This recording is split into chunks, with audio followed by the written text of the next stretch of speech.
this space, given this time, given to all, uniquely mine. Every first and every last, all of the future, the present, and even the past.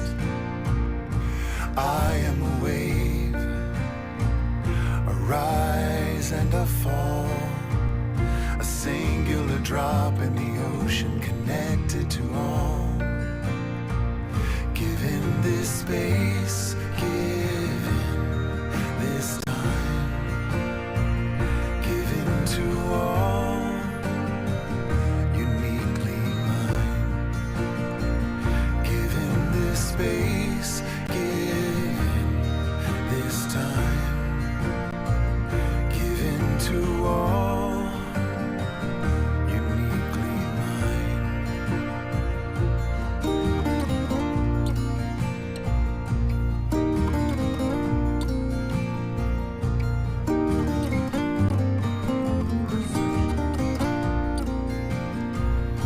There is a love song of taking and giving, a singing and dancing in rhythm with all that is living.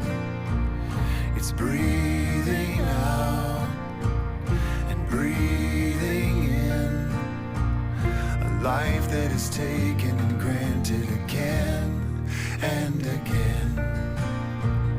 Given this space, given this time, given to all, uniquely mine.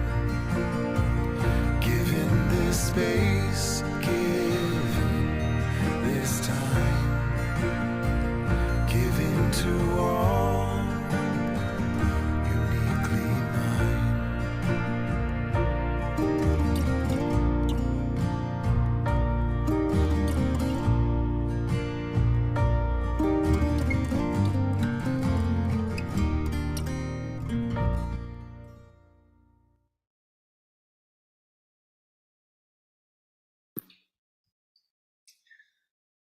Welcome, Chevra. Romemu Yeshiva Daily Sit. I'm Jason, a Yeshiva alum, and I will assist us today in this sit.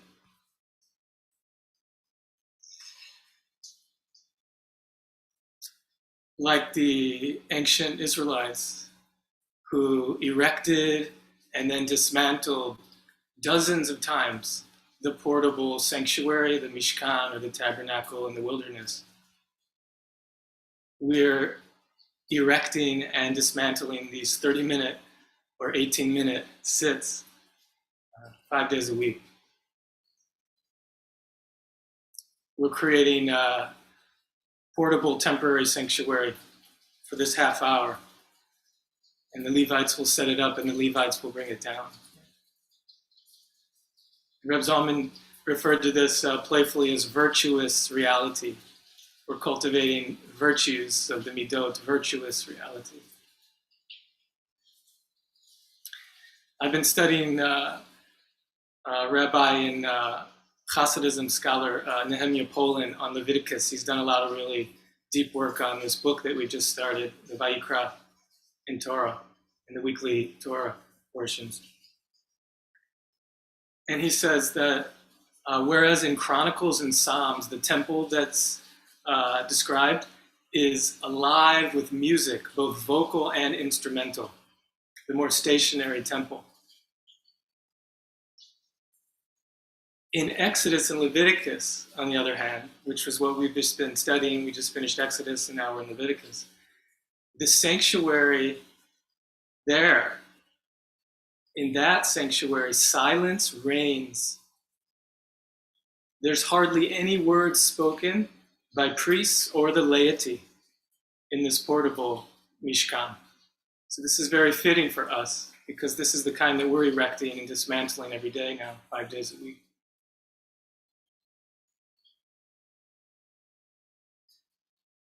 And he also says, Nehemiah Poland, that religious scholars differentiate between often a couple different kinds of space or place. There's what they call locative, like a location, where a specific place on Earth is considered charged with a certain kind of spiritual energy, like a vortex in Sedona, Arizona, or in Israel, or wherever the place is. Like there's a specific place, and there's a makom. And it doesn't have anything to do with people and what we do and how we are. It's more the place itself is charged. And he says then there's another kind of place that gets described as they call utopian, which is that every and all place is sacred. There's no place that's not. And again, it's not about us. It's just that every place is filled with the glory. Yeah. And then he says that he likes to add a third category, what he calls invitational, which applies to this now in Leviticus and Exodus, the building of the temporary sanctuary. He calls it invitational, where we actually have to make ourselves, we have to understand how to create sacred space, a protected space where it's characterized by kiddusha, by holiness. And we know the word kiddusha, like when we say make kiddush, is to sanctify, to say like, I'm about to say this blessing on the wine. I'm from now until, often I say an ending, like in Shabbat, the beginning and the end of Havdalah, yeah. But like inside that space and time is a different kind of demarcated space, a protected space. And so Kiddush is literally to separate or to set apart. But Nehemiah says he likes to call it instead distinction. And the part I want to emphasize for our sit now, he says that when we create a space like we are, we focus our attention internally inside the space that we mark as protected and holy, in order to then positively affect the domains that aren't protected like this, the outside domains, which are ringing so loud right now, in particular for us in Ukraine. The places that aren't protected, so that what we do right now is so that then we can then positively affect and hopefully offer some of this Kedusha energy outside of this space that we're making it.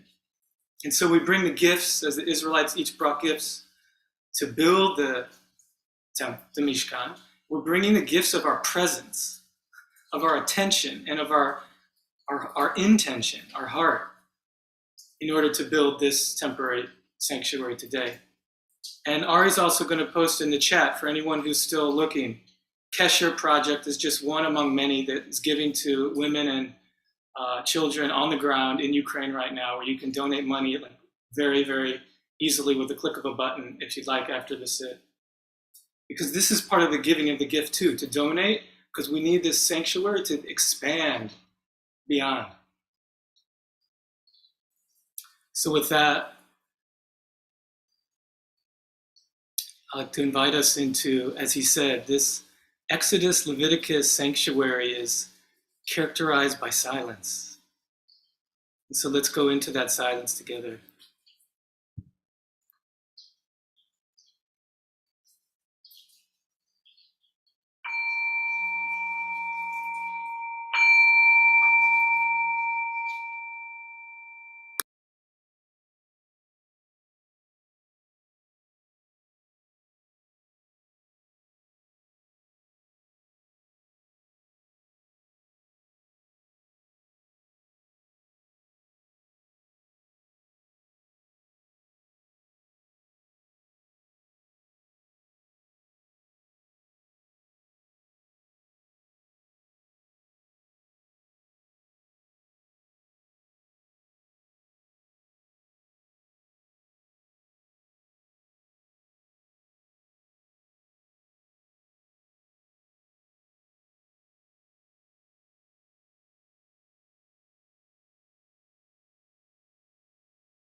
Rashi says the peace offering in this parsha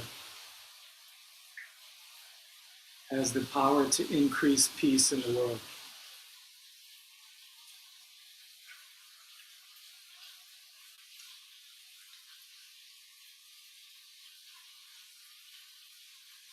So we're offering, you might consider our whole animal bodies right now on this altar, in this Mishkan,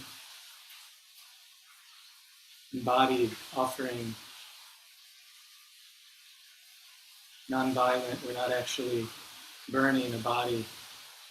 We're offering spiritually our presence, heart. In Torah, there's no concept or word that differentiates body and soul. The word nefesh means both living body and soul. It's the body soul. It's a pre-Hellenized, pre-Greco-Roman influenced indigenous Hebrew understanding of a non-dual body soul. So offering this body soul animal right now.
This land of the Ukraine is the land of so many of our ancestors and even currently living relatives.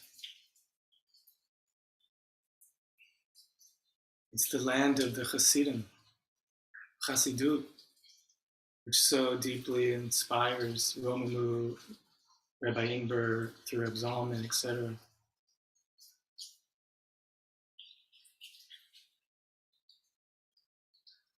The Chassidut has offered so many gifts that help build the temple that many of us, are in.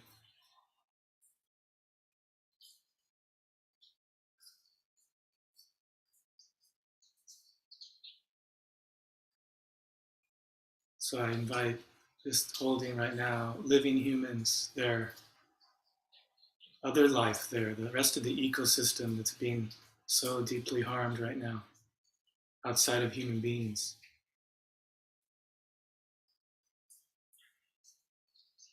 And the ancestral graves. Babi Yar seems to have been hit, Holocaust Memorial. There are, of course, in addition to this being such a flowering of revived, alive Judaism with Chassidut, it's also the land of great massacres, pogroms.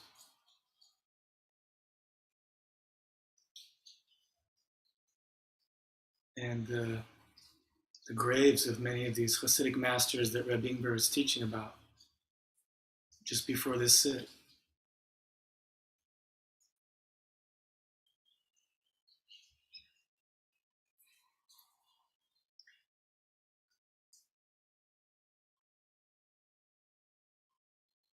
It's said that when we reach wholeness, peace, where everyone's legitimate needs are met, this different kind of world, the Olam Haba, the world to come, the Purim will be the only remaining holiday that's only necessary. And one of the images given is that the holidays right now, because we live in a dark age, the Kali Yuga, are like candles, like lights in the darkness. Yeah, and candles can illuminate a lot in a dark space. But when the world is full of light, when that Kedusha has spread outside of these temporary mishkan, these sanctuaries, and has spread and spread, then having the other holidays in the Hebrew calendar would be like having a candle out in broad daylight in the sun. It doesn't really have a purpose. There's already so much light. But for some reason, Purim still has a function in that world to come. So I want to ask HaKadosh Baruch Hu, Shekhinah, El Shaddai, Ribono Shel Olam, all the names that we know. Please, in the season of Purim, turn the tables, stop this war.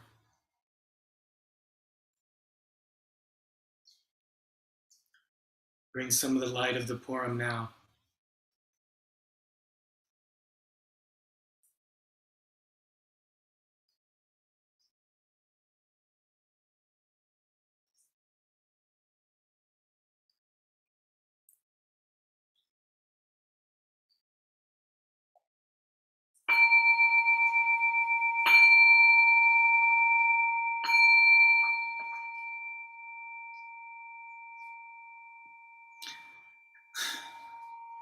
Deep breath, everyone.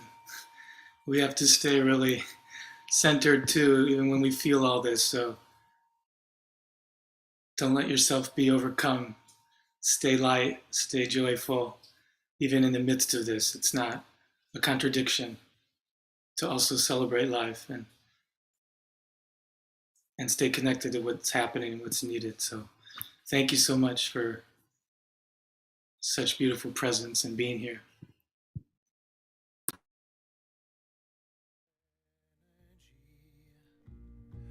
I just opened my eyes, it was granted to me. Given this space, given this time, given to all